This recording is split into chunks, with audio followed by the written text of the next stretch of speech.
nous sommes vraiment réjouis à une certaine partie parce que lorsqu'il y a la guerre, lorsqu'il y a des mésentendus entre deux parties, l'on doit chercher la solution. Et depuis lors, nous avons toujours souhaité qu'il y ait une solution palliative à la crise que traverse la population de la République démocratique du Congo, particulièrement la population de la province du Nord Kivu et plus particulièrement encore celle de la ville de Goma, d'où je suis notable. Les solutions peuvent être de différentes manières. Elles peuvent être politiques, diplomatiques ou militaires, mais nous avons vu que les solutions militaires ont eu leur échec, d'autant plus que cela n'a pas pu résoudre les problèmes de la crise en province du Nord Kivu. Et c'est nous, la population civile, qui avons été victimes de cette situation de crise sécuritaire qui a occasionné une crise humanitaire au sein de la population du Nord Kivu, qui traverse aujourd'hui des situations graves sur le plan humanitaire, sur le plan financier et sur tous les plans, même le plan culturel. Ici est de rappeler que la province du Nord Kivu, à l'est de la RDC, a connu des situations graves depuis les années 1993, de 90 si on peut le dire comme cela. Et chaque fois, on a toujours voulu apporter des solutions à ces crises d'insécurité que traverse la partie est de la République démocratique du Congo.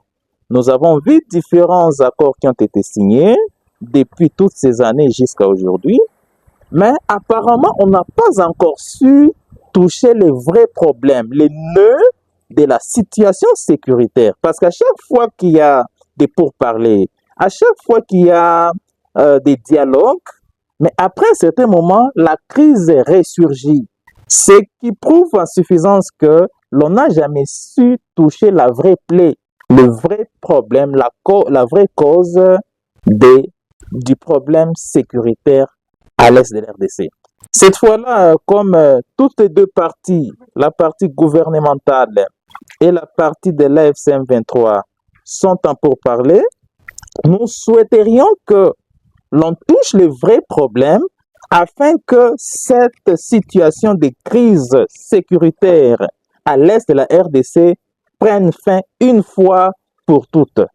Et je pense que ce ne sera pas la fin. Au-delà de l'AFC 23, il faudra que le gouvernement congolais ait le temps de réunir toutes les forces vives, tous les partis politiques, donc les partis de l'opposition, la société civile, les acteurs clés pour que l'on sache quels sont les vrais problèmes et ensemble, nous puissions trouver des solutions palliatives en vue de construire notre pays pour que cette population qui se veut vivre dans la paix, qui se veut vivre dans le bonheur, vive son vrai idéal pour un Congo plus beau qu'avant. Parmi peut-être les éléments clés que nous avons vus, il y a également la cessation des hostilités, mais jusqu'à maintenant, il y a certaines parties de la province du Sud Kivu, bien sûr, bien évidemment, même la province Nord Kivu, qui enregistre toujours des combats. Pensez-vous qu'au moins ce point sera respecté par les deux parties?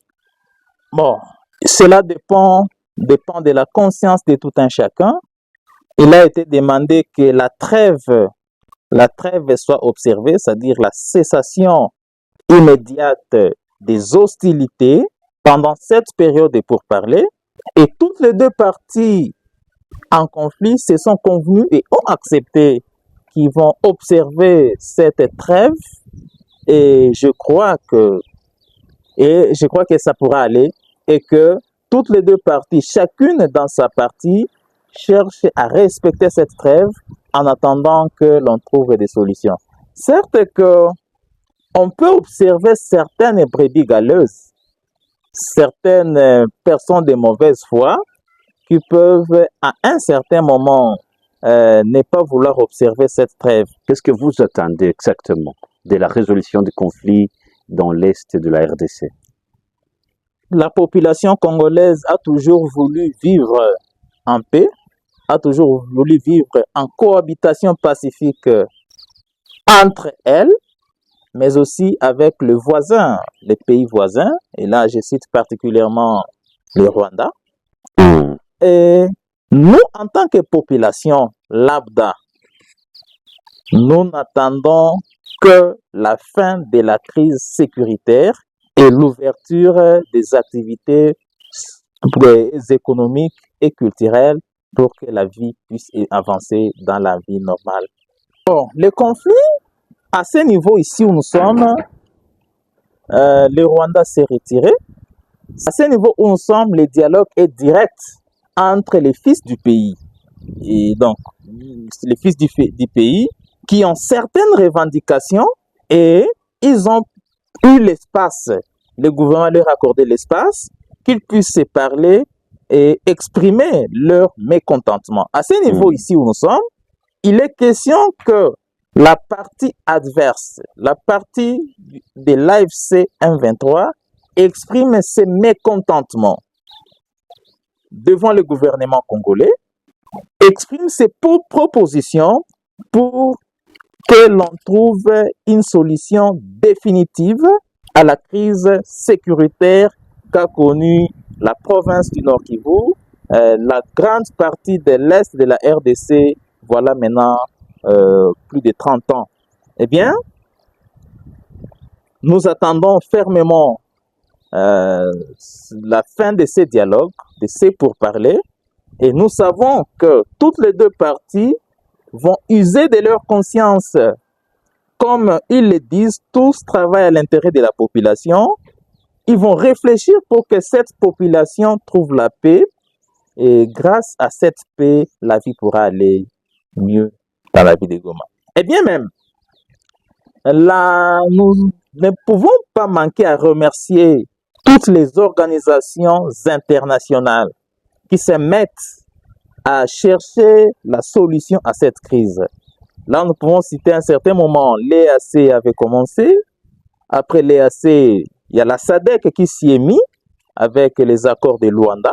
Nous avons la résolution 2773 des Nations Unies qui demande le cessez-le-feu et qui est le pourparlers en vue de trouver la solution à la crise sécuritaire qui traverse la population. Sinon, c'est la population qui est la plus grande victime. Ceux-là qui meurent, ceux-là qui passent des journées sans manger, les enfants qui n'étudient plus grâce à cette crise. Eh bien, c'est la population qui est la première victime, pendant que c'est elle qui est le souverain primaire, les patrons même de tous ces gens. Alors, il revient alors à ces gens d'user de leur conscience, de comprendre les conseils qui sont leur donnés par différentes organisations, différents partenaires qui se veulent s'impliquer pour la paix et la cessation des hostilités en vue de travailler à l'honneur de la population congolaise. Eh bien, au-delà de cela, je réitère en demandant au gouvernement congolais de ne pas se limiter au pourparlers qui se passe à Doha, au Qatar, mais de revenir aussi au pacte social qu'a proposé la CENCO, accompagné de l'ECC, qui se veulent aussi s'impliquer pour que l'on trouve des solutions. Moi, je pense que le Congo et le Rwanda sont des voisins éternels et qui vivront éternellement ensemble. Personne ne pourra séparer l'autre. Personne ne pourra déplacer les barrières. Eh bien, si aujourd'hui l'on peut avoir des contrats du commerce, eh bien, c'est la collaboration entre les voisins. Et puis, il faut savoir que la population congolaise a une longue histoire avec la population rwandaise. Aujourd'hui, nous, la population de la ville de Goma, nous déplaçons au Rwanda sans difficulté. seul du Rwanda se déplace au Nord Kivu et l'on a des relations de voisinage. On s'est marié il y a longtemps. On s'est marié il y a longtemps, on est ensemble.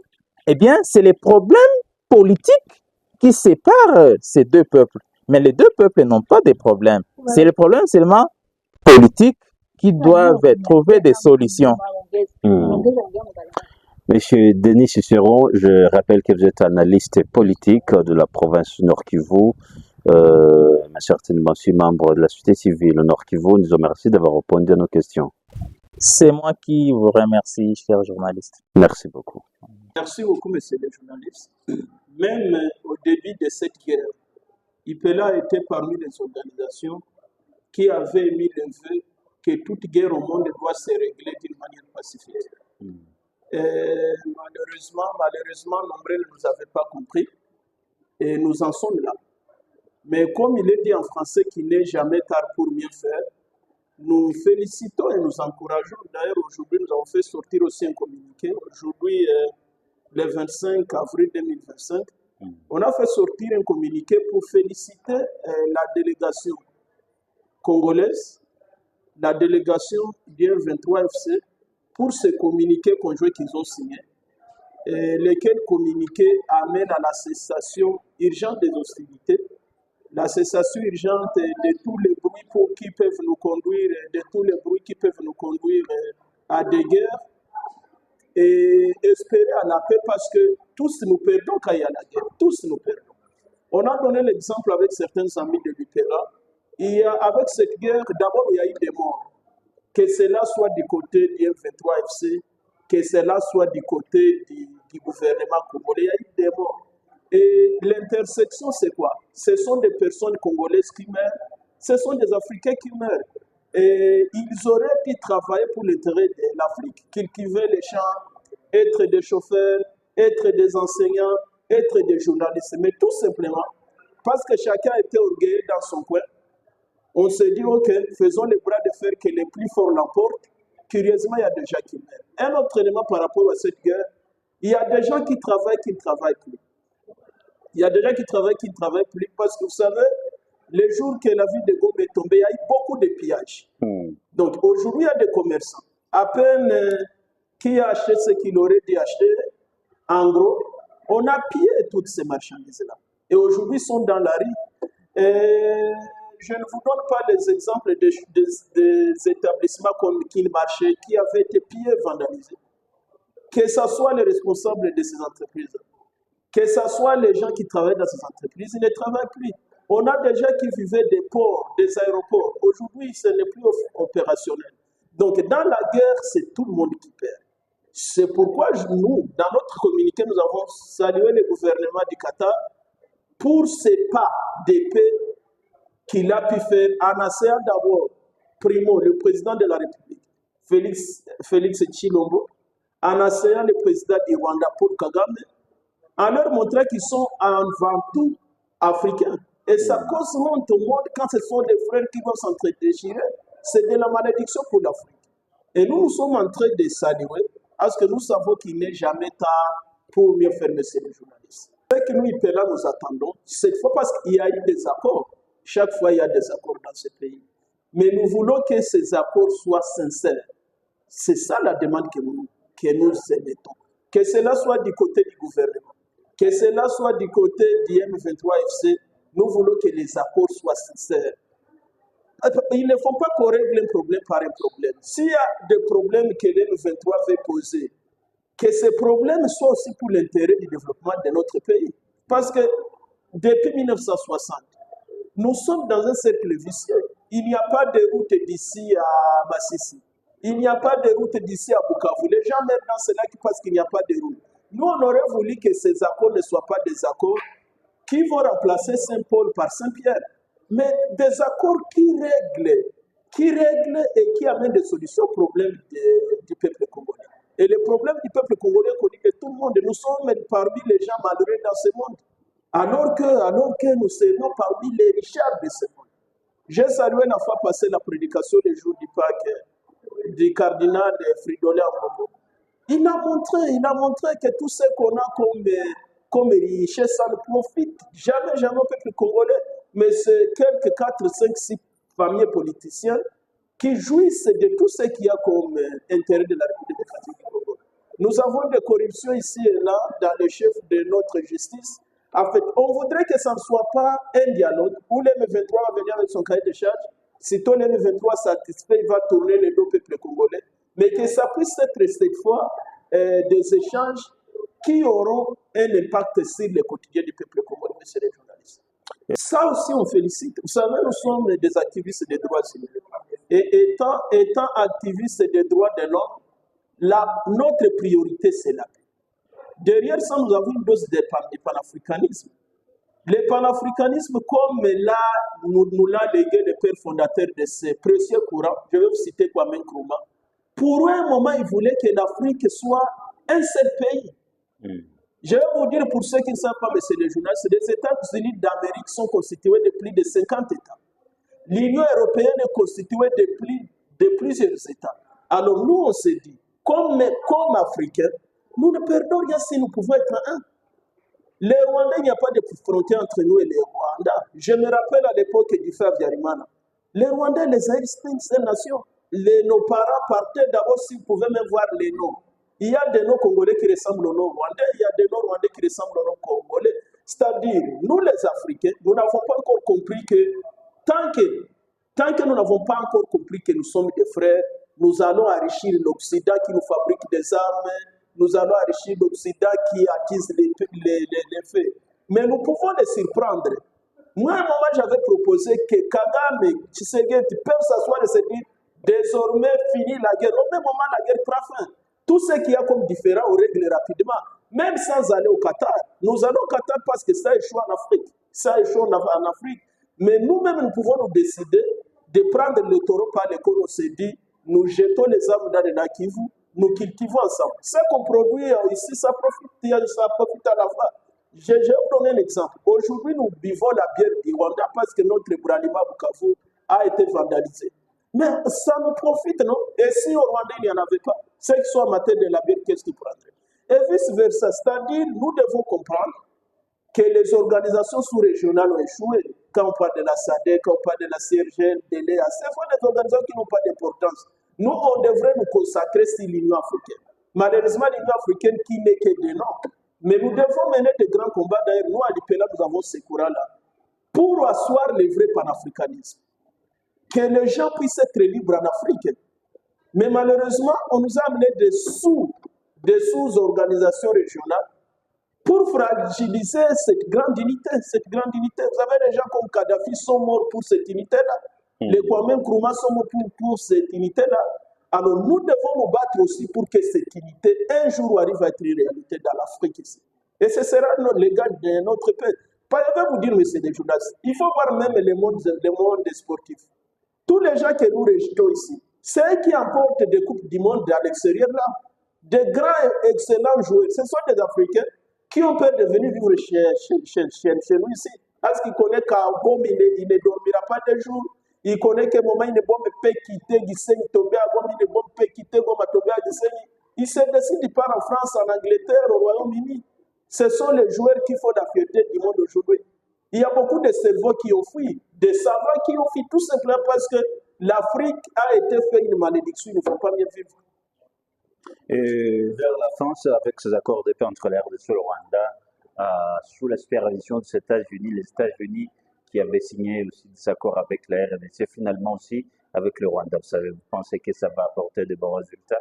S'il y a des volontés politiques, ça fait apporter de bons résultats. C'est pourquoi, en amont, il faudra que ces gens arrivent à se dire toutes les vérités. Il faut que le Rwanda dise, moi, voilà là où nous sommes vexés. Il faut que la RDC montre, voilà là où nous sommes vexés. C'est là qu'il y aura un consensus. S'il y a de l'hypocrisie, il n'y aura pas de bon consensus. Nous prions aux États-Unis qui fait cette médiation, tout en saluant 1000 fois cette médiation. Nous lui demandons d'amener les gens à être sincères. Comme ça, on fait un très bon diagnostic qui va régler les problèmes une fois pour toutes. Emmanuel Nyakasane, je vous remercie d'avoir répondu à nos questions. C'est nous qui vous remercions, monsieur le journaliste. Merci.